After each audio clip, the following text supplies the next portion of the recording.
India's number 1 varicose veins hospitals ఐబీసీను సంప్రదించండి. మీ నొప్పి లేని ప్రయాణాన్ని ప్రారంభించండి. నమస్కారం, మీరు చూస్తుంది సుమన్ టీవీ. నేను మీ కీర్తి. ఆగస్టు 1 నుంచి 31 వరకు ద్వాదశ రాశుల వారికి ఎలా ఉంటుందో తెలియజేయడానికి నాతో పాటు బ్రహ్మశ్రీ గోరుగుంట్ల సురేష్ బాబు గారు ఉన్నారు. నమస్తే సురేష్ బాబు గారు. కీర్తి గారు నమస్కారం అండి. Suresh Babu garu, June, July, August, of course May నుంచి చూసుకుంటే కనుక ఎవరిని కదిలించినా ఒక్కరంటే ఒక్కరు కూడా గుడ్ న్యూస్ చెప్పట్లేదండి. ఏదో ఒకటి, ఎవరో ఒకరు ఏదో ఒక రకంగా బాధపడతా ఉన్నారు. ఇక ఇప్పుడే శ్రావణ మాసంలోకి మనం ఎంటర్ అయిపోయాం కాబట్టి ఆల్రెడీ కాస్తైనా దైవ చింతనలో ఉంటాం కాబట్టి ఉపశమనం లభిస్తుందేమో అని ఆశిస్తున్నాను. ఇందులో భాగంగా అసలు ద్వాదశ రాశుల వారికి ఎలా ఉంటుందో తెలుసుకుపోయే ముందు శ్రావణ మాసంలో వచ్చే ఆస్పిషియస్ డేస్ని ఒకసారి గుర్తు చేసుకుందాం. కీర్తి గారు, మీరు చెప్పినట్లు 100% కరెక్ట్ అండి. మనం లాస్ట్ 3 months కనుక చూస్తుంటే ఆ సోషల్ మీడియాలో కానివ్వండి, బయటనే న్యూస్ కానివ్వండి, వీళ్ళు వాళ్ళని చంపారు, వాళ్ళు వీళ్ళని చంపారు, ఇది జరిగింది, ఈ వారు ఆ వారు వింటూ ఉన్నాము. మొన్నటిదాకా అంతకుముందాక వార్ల గురించి ఎక్కువ చెప్పుకున్నాం, యుద్ధాలు. ఇప్పుడు యుద్ధాలు అయిపోయినాయి. ఇప్పుడు ఇళ్లలో జరిగే సంఘటనలు అవన్నీ తెగ పాపప్ అయిపోతూ ఉన్నాయి అనమాట. ఒకసారి చూస్తే యూట్యూబ్ కానివ్వండి, ఇన్స్టా, అఫ్కోర్స్ నేను అందులో ఉన్నాను కాబట్టి నా గురించి అని చూసుకున్నప్పుడు ఈ న్యూస్ వచ్చినప్పుడు చాలా ఇబ్బంది పడిపోతూ ఉంటాను. ఇలాంటి సహజంగా ఈ టైంలో, ఋతువులు మారే టైంలో మనుషుల మీద ప్రెషర్ మానసికంగా ఎక్కువ ఉంటుందండి, ఒత్తిడి ఎక్కువ ఉంటుంది. అందుకని చెప్పేసి ఈ ఒత్తిడిని తగ్గడానికి మనకి చాతుర్మాసాలు అని చెప్పేసి, అందులో శ్రావణ మాసము, ఈ పండగలు ఇవన్నీ పెట్టేసి ఈ టైంలోనే. ఎందుకంటే ఆధ్యాత్మికంగా ఉండటం చాలా ఇంపార్టెంట్ అనమాట ఈ టైంలో. మీరు అడిగిన విధంగా కనుక చూసుకుంటే ఆగస్టు మంత్ ఇది మనకి అష్టమితో స్టార్ట్ అవుతుంది, శుక్లపక్ష అష్టమితో స్టార్ట్ అవుతుంది, సప్తమితో భాద్రపద మాసంతో ఎండ్ అయిపోతుంది అనమాట. ఈ మధ్యలో కనుక చూసుకుంటే చాలా చాలా ముఖ్యమైన పండగలు, వ్రతాలు, హోమాలు, తర్వాత సెలబ్రేషన్ జరుపుకోవాల్సిన టైం అన్నీ మన మహర్షులు ఈ టైంలోనే పెట్టేశారనమాట. మనం కనుక చూసుకుంటే ఫస్ట్ ఈ శ్రావణ మాసంలో 3 ముఖ్యంగా జరుపుకుంటారు. ఒకటి మనందరికీ బాగా తెలిసింది ఏంటంటే శ్రావణ మాస శుక్రవారాలు, వరలక్ష్మి వ్రతం, ఇవన్నీ అందరూ శుక్రవారాలకు ప్రయారిటీ ఇచ్చి చేస్తూ ఉంటారు. ఇంతేకాకుండా కొంతమంది శ్రావణ మాసం సోమవారాలు కూడా శివుడికి ప్రీతికరమైన మాసం కాబట్టి శివుడు సాక్షాత్తు తనే పార్వతీదేవికి చెప్తాడనమాట. ఏమనంటే, సోమవారాలు నాకు శ్రావణ మాసం చాలా ఇష్టం అండి, పూజలు చేయండి అని చెప్పేసి. ఈ టైంలో కనుక చేస్తే వాళ్ళ యొక్క కృప చాలా ఈజీగా ఉంటుంది అని చెప్పి సోమవారాలు చేస్తూ ఉంటారు. ఇంకొకటి మంగళ గౌరీ వ్రతం అని చెప్పేసి మంగళవారాలు కూడా చేస్తూ ఉంటారు. ఇదైతే వైఫ్ అండ్ హస్బెండ్ మధ్య అన్యోన్యం చాలా ఎక్కువగా ఉండాలి, దాంపత్యం చక్కగా ఉండాలి. ఇప్పుడు మనం చూస్తుంటాం, చూసారండి టీవీలో, పెళ్ళి అయిన వెంటనే అది జరిగింది, ఆ తర్వాత ఇలా జరిగారు, హస్బెండ్ వైఫ్ని చంపి రకరకాల చూసారు. ఇవన్నీ బేసికల్గా భార్యాభర్తల మధ్య ఉన్న రిలేషన్షిప్ని దెబ్బతినే చూస్తూ ఉన్నామండి. ఈ టైంలో చూడండి ఎలా పెట్టాం మన మహర్షులు. మంగళగౌళి వ్రతాలు, తర్వాత ఈ వ్రతాలన్నీ భార్యాభర్తలకు సంబంధించిన అన్యోన్యతని పెంచడానికి సంబంధించిన పండుగలన్నీ ఇందులో పెట్టేశారనమాట. ఇప్పుడు కనుక చూసుకుంటే ఇది అయిపోయిన తర్వాత మనకేం వస్తుందంటే అండి, పౌర్ణమి వస్తుంది. అగైన్ శ్రావణ మాస పూర్ణిమకి చాలా చాలా విశిష్టత గల పూర్ణిమ. ఒకటి, ఈ టైంలో మనకి గాయత్రీదేవి జన్మించింది కాబట్టి ఉపకర్మ అని చేసుకుంటూ ఉంటారు. రాఖీ పండగ, ఇది సిస్టర్స్, బ్రదర్స్ అండ్ సిస్టర్ మధ్య ఉన్న రిలేషన్షిప్ని, వాళ్ళ మధ్య ప్రేమ అనురాగాలను, ఆప్యాయతలను చూపించే ఒక పండగగా దీన్ని మనం సెలబ్రేట్ చేసుకుంటూ ఉంటాం. ఇంతేకాకుండా మనకి 16th వచ్చేటప్పటికి కృష్ణ జన్మాష్టమి జరుపుకుంటూ ఉంటాం. అగైన్ ఇందులో చాలా సెలబ్రేషన్స్ ఉంటాయి. మనకి ఎంత వైభవంగా చేస్తున్నా అంత వైభవంగా వైష్ణవులు చేస్తూ ఉంటారు అనమాట. మనకి లాస్ట్లో మనకి ఈ మంత్ ముగిసిపోయేది ఏంటంటే వినాయక చవితితో ముగిసిపోతుంది. ఇది అగైన్ చిన్నపిల్లల నుంచి పెద్ద పిల్లల వరకు జరుపుకుంటూ ఉంటారు. ఈ పండుగలన్నీ కనుక చూసుకున్నా ఉంటుంది, ఒకటి ధనం విశేషంగా సంపాదించుకోవడానికి, సౌభాగ్యం కావడానికి శుక్రవారాలు చేస్తూ ఉంటారు. తర్వాత భార్యాభర్తల మధ్య రిలేషన్షిప్స్, ఎవరి మధ్యన రిలేషన్షిప్ చాలా స్ట్రాంగ్గా, దృఢంగా బలపడాలి అని మనం చూసుకుంటే అవి మంగళగౌరి వ్రతాలు చేస్తూ ఉంటారు. ఇంతేకాకుండా జ్ఞానానికి సంబంధించి గాయత్రి దేవికి సంబంధించిన ఉపకర్మలు కానివ్వండి, లేదంటే గణపతికి సంబంధించినవి కూడా మనం చేసుకుంటూ ఉంటాం. అంటే ఇటు పక్కన జ్ఞానం, ఇటు పక్కన ధనం, ఓ పక్కన వచ్చేటప్పటికి మనుషుల మధ్య రిలేషన్షిప్, బంధం దృఢపడటానికి, మనస్పర్ధలన్నీ పోవడానికి కావాల్సిన పండుగలన్నీ ఇందులో మన పెద్దవాళ్ళు పెట్టేశారండి. ఇవి చక్కగా సింపుల్గా భక్తిగా కనుక చేసుకుంటే ఇప్పుడు దాకా మనం ఉన్న న్యూస్లనే ఆటోమేటిక్ పోతాయండి. ఆగస్ట్ 1 నుంచి 31 వరకు వృషభ రాశి వారికి ఎలా ఉంటుందో తెలియజేస్తారా? సో వృషభ రాశి కనుక చూసుకుంటే ఇప్పుడు కూడా ఫోన్ చేసి అడుగుతూ ఉంటారు, ఏమంటే వృషభ రాశికి అందరికీ చాలా బాగుంది అంటున్నారు, మీ వీడియోలో కూడా ఇప్పుడు అడిగినా బాగుంది అంటారు, మాకెందుకు కొంచెం తేడాగా ఉంది చూడండి కాదండి, మీరు కూడా బాగానే ఉంటుందండి. కాకపోతే ఇండివిజువల్ జాతకం చూసుకున్నప్పుడు కొంచెం దశాభుక్తి అని ఉంటుంది. అది దశాభుక్తి మనిషికి వెన్నుముక లాంటిదండి. మరి ఇవి వచ్చేటప్పుడు కొంత ఎఫెక్ట్ ఉంటుంది. అందుకని ఇండివిజువల్గా చూసుకోమని చెప్తాను. బట్ ఉన్న 12 రాసుల్లో బెస్ట్ రాశి ఇది. వీళ్ళ అదృష్టం ఎంత బాగుందంటే ఆగస్టు నెలలో 4 గ్రహాలు వ్యతిరేకంగా ఉన్నాయి. కానీ వేద విపరీత వేద కాన్సెప్ట్ వల్ల అవి వ్యతిరేకమైన ఫలితాలు ఇవ్వకుండా అనుకూలమైన ఫలితాలు ఇస్తుంది. చూడండి ఎంత అదృష్టం ఇది. మరే. ఇది చాలా రేరుగా ఉండే ప్రక్రియ అండి. అది వృషభ రాశి వాళ్ళకి ఇలా వచ్చేస్తుంది. ఏ గ్రహం అయితే ఖచ్చితంగా వాళ్ళని ఇబ్బంది పెట్టాలో ఆ వేద విపరీత వేద కాన్సెప్ట్ ఉండటం వల్ల ఏమవుతుందంటే అవి అనుకూలమైన ఫలితాలన్నీ ఎక్కువగా చేస్తున్నాయి, ప్రతికూల పరిస్థితులు ఆపేస్తున్నాయి అనమాట. యాక్చువల్గా వీళ్ళకి 4 గ్రహాలు ప్రతికూలంగా ఉన్నాయి, కానీ విపరీత వేద ఉండటంతో అవన్నీ క్యాన్సిల్ అయిపోయి ఒక నార్మల్ అయిపోతుంది. సూపర్. అందుకని వృషభ రాశి వాళ్ళకి అగైన్ నేను చెప్పేదంటే మీరు ఆగస్టు మంత్ కూడా ఒక బెస్ట్ మంత్ మీకు. ఈ టోటల్ ఇయర్ అంతా చాలా బెస్ట్. నాకు తెలిసిన వాళ్ళకి పెళ్ళిళ్ళు అవటం కానివ్వండి, ప్రమోషన్ రావటం కానివ్వండి, ఉద్యోగాలు వెళ్ళటం కానివ్వండి, ఎప్పుడు బిజినెస్ చేయని వాళ్ళు బిజినెస్లు చేసేస్తున్నారు. రియల్ లైఫ్లో అలా ఉంది. బట్ కొంతమంది నాకు చెప్తున్నా ఏమండి మీరంతా బాగుంది అంటున్నారు, ఆహా ఓహో అంటున్నారు, ఏంటంటే అని అది ఇండివిజువల్గా కూడా జాతకాన్ని బట్టి ఉంటుంది. చూసుకోవాలి. ఇవి కంటే కూడాను మనకి కర్మ అని ఉంటుందండి.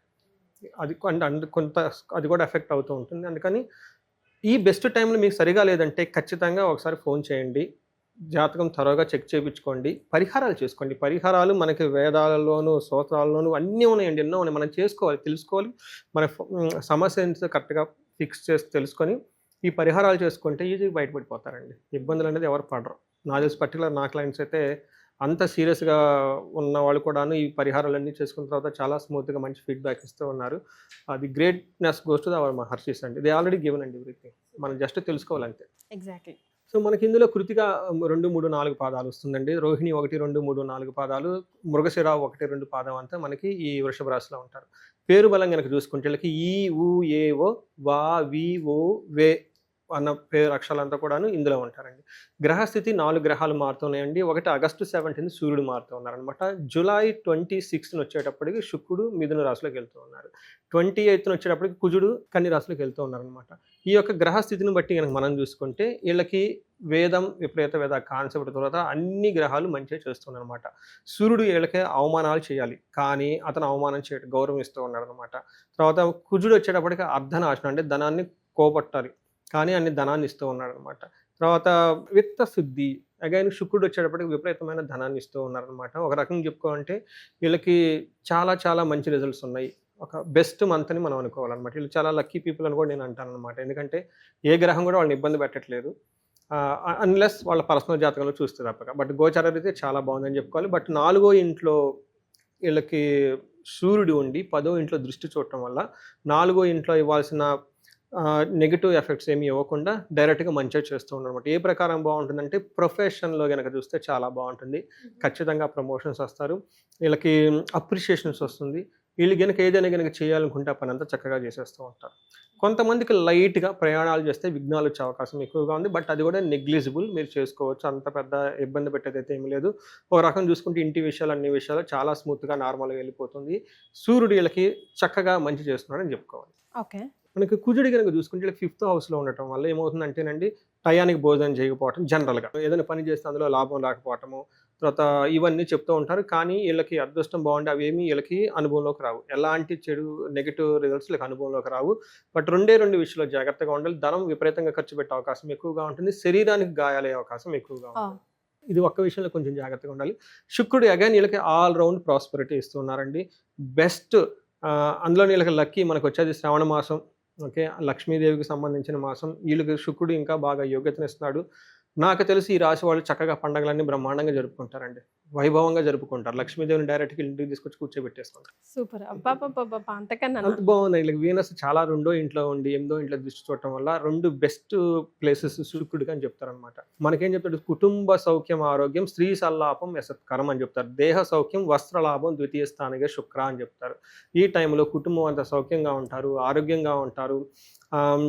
లేడీస్ అయితే జెంట్స్తో మాట్లాడుతూ ఉంటారు, జెంట్స్ అయితే లేడీస్తో అప్పటిదాకా ఎవరి మధ్య కనుక గొడవలు ఏమైనా ఉన్నా కానీ అవన్నీ సమస్యపై నీట్గా ఉంటారని చెప్పుకోవచ్చు.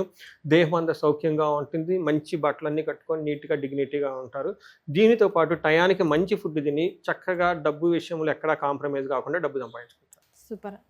అంతకన్నా అదృష్టమా? కరెక్ట్. నక్షత్రాల ప్రకారం ఎలా ఉందండి? నక్షత్రం ప్రకారం ఇంకా బాగుందని చెప్పుకోవాలి. సో కృతిక, రోహిణి, మృగశిర 3 నక్షత్రాలు ఇందులో ఉంటాయండి. ఇందులో కృతికా నక్షత్రం కనుక చూసుకుంటే జయము జయము జయము జయము, ధనలాభము ధనలాభము ధనలాభం, అబ్బా అన్ని పాజిటివ్ ఉన్నాయి. ఒక్క విషయం జాగ్రత్తగా ఉండాలి. బంధనము, బంధించబడినట్లుండి ఒక కొన్నిసార్లు మంచి ఎక్కువ జరిగినా కానీ జనాలు మైండ్ యాక్సెప్ట్ చేయరు. ఓవర్ కాన్ఫిడెన్స్ వచ్చేస్తుంది. ఓవర్ కాన్ఫిడెన్స్ కాదు, ఏంటి నాకు అంత పాజిటివ్‌గా ఉంది, ఏం జరుగుతుందా అని కొంతమంది సెంటిమెంట్ కూడా ఉంటుంది. ఒక చిన్న డౌట్ ఫ్యాక్టర్ ఉంటది. వీళ్ళకి కూడా ఉంటుంది. అందుకని వీళ్ళకి బంధించబడినటువంటి సిచ్యువేషన్ ఉంటుంది. ఏదో ఒక విషయంలో ఒక క్లారిటీ లేక ఎలా వెళ్తే బాగుంటుంది, ముందుకు వెళ్ళొచ్చా వెళ్ళకూడదా, ఇదంతా నిజమేనా, నమ్మొచ్చా నమ్మకూడదా, ఈ టైప్ ఒక సిచ్యువేషన్ ఉంటుంది. అలాంటి సమయంలో చక్కగా జ్యోతిష్యులను కలిసిన, లేదంటే ఒక కన్సల్టెంట్స్ని కలిసిన, మెంటార్స్ని కలిసిన, వాళ్ళతో పెద్దవాళ్ళని కలిసి డిస్కస్ చేసుకుని 1-2 సార్లు ముందుకెళ్తే బాగుంటుంది. అలానే రోహిణీ నక్షత్రం వీళ్ళకి జయప్రదంగా ఉంటుంది. అగైన్ జయం, అగైన్ జయం, అగైన్ జయము, మృష్టాన్నము, ధనలాభము చూపిస్తుంది. ఒక్క విషయం జాగ్రత్తగా ఉండాలి, వీళ్ళకి బంధించబడినట్లుండే సిచ్యువేషన్ ఉంటుంది. ఇది కూడా 1 వీక్ మాత్రమే ఉంటుంది. అయితే ఇప్పుడు రోహిణీ నక్షత్రం ఓవరాల్గా చాలా బాగుంది. మృగశిర నక్షత్రం వీళ్ళకి ఐశ్వర్యం, తర్వాత జయలాభము, జయము, ధనము, ధనలాభము, మృష్టాన్నము, ధనలాభము. ఒక్కటి మాత్రం ఆగస్టు 13th లోపు 10 days గొడవలు అయ్యే అవకాశం ఎక్కువగా ఉంటుంది. వామ్మో, వీళ్ళకి అసలు ఏమైనా రెమెడీస్ అవసరం అంటారా? రెమెడీస్ కూడా అవసరం లేదంటారా? వీళ్ళకి రెమెడీస్ నాకు తెలిసి ఏం అవసరం లేదు. కృతికా నక్షత్రం వాళ్ళకి బుద్ధి నాశనం, రాంగ్ డెసిషన్ తీసుకునే అవకాశం ఎక్కువగా ఉంది. అది కూడా కౌంటింగ్ ఏదైనా చేసేటప్పుడు, ఆన్లైన్ ట్రాన్సాక్షన్ చేసేటప్పుడు బై మిస్టేక్ ఎక్కువగా చేసే అవకాశం ఎక్కువగా ఉంటుంది. రోహిణీ నక్షత్రం వాళ్ళు కొంచెం స్త్రీలతో జాగ్రత్తగా ఉండాలి. వాళ్ళ ఇంట్లో కానీ బయట కానీ వాళ్ళకి ఇబ్బంది వచ్చి తద్వారా వీళ్ళకి ఇబ్బంది వస్తుంది. ఒక్కొక్కసారి మీరు ఎప్పుడు చెప్తూ ఉంటారు, మనకు ఎంత పాజిటివిటీ ఉన్నా కూడా కర్మఫలం మాత్రం ఎప్పటికీ ఎవరికి వదలదు అని చెప్పేసి. సో ఆ సిద్ధాంతం వల్ల ఏమైనా వెనకడుగులో ఉన్న వాళ్ళు ఏదైనా రెమెడీస్ మీరు సూచిస్తే దాంతో బయటపడే అవకాశం ఉంటుందేమో. మనకి ధర్మార్థ కామ మోక్షాలు పురుషార్థాలు అంటే ఒక మనిషి పుట్టిన తర్వాత లాస్ట్ వరకు చేయాల్సిన పనులు 4 ధర్మము, అర్థము, కామము, మోక్షము. ఇందులో సెకండ్ ఫ్యాక్టర్ ధనానికి సంబంధించండి. నేను ఎప్పుడు ధనానికి ఎవరు ఇండియాలో ఇబ్బంది పడకూడదు అని నేను కోరుకుంటాను. మన మహర్షుల యొక్క సంకల్పం కూడా అదేనండి. ఋగ్వేదంలో శ్రీ సూక్తం పెట్టారు. ఎందుకండి శ్రీ సూక్తం ఎందుకు పెట్టాను? ధనం రావాలని. కాబట్టి వేదాలను చెప్పేశారు కదా. మరి ఆది శంకరాచార్యులు వచ్చేటప్పుడే కనకదార స్తోత్రమే మనం చదువుకుంటాం అనమాట. ఎందుకు ఇచ్చారు ఆయన? ధనానికి ఎవరు ఇబ్బంది పడకూడదు. ధనానికి ఇబ్బంది పడిపోతుంటే మనకి అర్థము, కామము, మోక్షాలు ఇంకెప్పుడు వచ్చేస్తాయి. ధనము లేనంత నేనే బాధపడుతుంటే ఇంకేం దండం పెట్టుకోవాలి, ఎలా చేసుకోవాలి? అందుకని ధనం అనేది మన ఇండియన్ సనాతన ధర్మంలో చాలా very easy to earn money అండి. అసలు డబ్బు సంపాదించడం అనేది మనకు ఒక సమస్య కాదు, మన జీవన విధానంలోనే ఉంది. మన పద్ధతులు కనుక కరెక్ట్గా ఫాలో అయిపోతే ఆటోమేటిక్ ధనం వచ్చేస్తుంది. నేను జనరల్గా నా వీడియోలో చెప్తూ ఉంటాను, ఏమంటే కుబేరు పాశుపత అభిషేకము, తర్వాత మహాలక్ష్మి విశేష హోమం అందరికి చెప్తూ ఉంటాను. అవన్నీ అందరికీ 1-to-1 వాళ్ళ ఇళ్లలో చేయటం జరిగింది. అయితే కొంతమంది ఏమవుతుందంటేనండి, ఏమండి 1-to-1 అనేది ఖర్చు అవుతుంది, సామూహికంగా ఏదైనా మాకు చేస్తారా అని చాలామంది అడుగున్నారు. వాళ్ళందరినీ దృష్టిలో పెట్టుకొని ఆగస్టు 21, 22వ తారీఖు 2 రోజులు అంటే లాస్ట్ శుక్రవారం వస్తుంది అనమాట. దానికి ముందు రోజు మాస శివరాత్రి వస్తుంది. ఇది ఒకటి కార్యక్రమం పెట్టుకున్నామండి. సో ఇంట్రెస్ట్గా ఉన్న వాళ్ళు సామూహికంగా కనుక ఏమైనా డీటెయిల్స్ కావాలంటే మనకి పర్సనల్గా మెసేజ్ చేస్తే వాళ్ళకి డీటెయిల్స్ పంపిస్తాను. కింద స్క్రోల్ అవుతున్న నంబర్కి మీరు కాల్ చేసి ఒకవేళ మీరు రిజిస్టర్ చేసుకోవాలనుకుంటే ఈ 2 రకాల పూజలకి రిజిస్టర్ చేసుకోవచ్చండి. వీళ్ళకి పరిహారాలు మీరు చెప్పినట్లుగా ఎక్కువగా ఏం పరిహారం అవసరం లేదు. ఒకటి డిఫాల్ట్ మనకి 3 పండుగలు ఇందులోనే ఉండిపోయాయి. బట్ ఖచ్చితంగా లక్ష్మీనారాయణను పూజ మాత్రం చేయాలి. ఎందుకంటే బంధించబడినటువంటి సిచ్యువేషన్ ఎక్కువగా ఉంటుంది కాబట్టి మనము శుక్రవారం జరుపుకుంటాము వరలక్ష్మి మహావ్రతాన్ని. అందులో కంపల్సరీగా మనకి నారాయణుని పిక్చర్ పెట్టుకోవాలండి. అలా పెట్టుకోకుండా చేసుకోకూడదు. ఇది అయిపోయిన వెంటనే మనకి వినాయక చవితి కూడా వస్తుందండి. ధనం ఎంత ఉన్నా కానీ ఆ ధనం మరలా మనకి తిరిగి చేయి జారిపోకుండా ఉండాలంటే రహస్యం ఏంటంటే వినాయకుడిని పూజించాలి. ఎందుకంటే ఇది మనకు స్టోరీ కూడా ఉంది. మనకి దత్తపుత్రుడు అనమాట. లక్ష్మీదేవి దత్తత తీసుకుంటుంది వినాయకుడు కాబట్టి పార్వతీదేవికి ఒక ప్రామిస్ చేస్తుంది. ఓకే, నేను సంపాదించిన వైభవం సంపదలన్నీ చివరికి గణపతికే ఇస్తాను అని చెప్పి. అందుకని చెప్పి ఇంత మనం చేసుకుంటాం కాబట్టి కొన్నిసార్లు గణపతిని మళ్ళీ మనం పూజించాం. కంపల్సరీగా వినాయక చవితి చక్కగా జరుపుకోండి. బుద్ధి, సిద్ధి, వృద్ధి అన్నీ వచ్చేస్తాయి. ఇంటి తప్ప వీళ్ళకి ఈ మంత్లో పెద్ద పరిహారాలు అయితే ఏం అవసరం లేదు. చక్కగా ఉన్న పండుగలు హ్యాపీగా చేసుకుంటే సరిపోతుంది. చాలా సంతోషం అండి. ధన్యవాదాలు. ధన్యవాదాలు.